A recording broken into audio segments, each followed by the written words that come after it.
ka nga. Hello guys, tingnan natin kung ano to ngayon guys. Sabi, parcel daw, parcel. Oh, may mga kahoy ah. Oh, sabihin, may kahoy.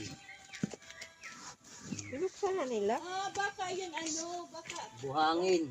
baka Tapos may kahoy. na-scam siya. Ayan guys, may kahoy. Baka Hindi, na-scam siya. hindi scam to ah, kasi ano to eh. Anong laman kahoy?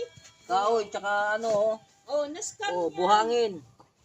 Buhangin, eh, kung sino nagtapon niya dyan. Oo, na-scam yan. Parang si Jerry noon. Yan, May sasakyan. in-order. Tapos ang dumating sa kanya, puro sabon. Hindi kasi kung parcel to, dapat hindi yan nakatali ng ganyan. Nakatape yan, hindi siya nakatape eh.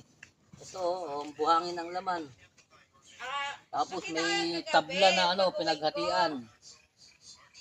Ibig sabihin, Nalaglag lang. So, binaliktad ko, may lumabas na buhangin. Akala ko patay na lagay. ayan oh, guys oh. Dumi pa lang ng aso yan eh.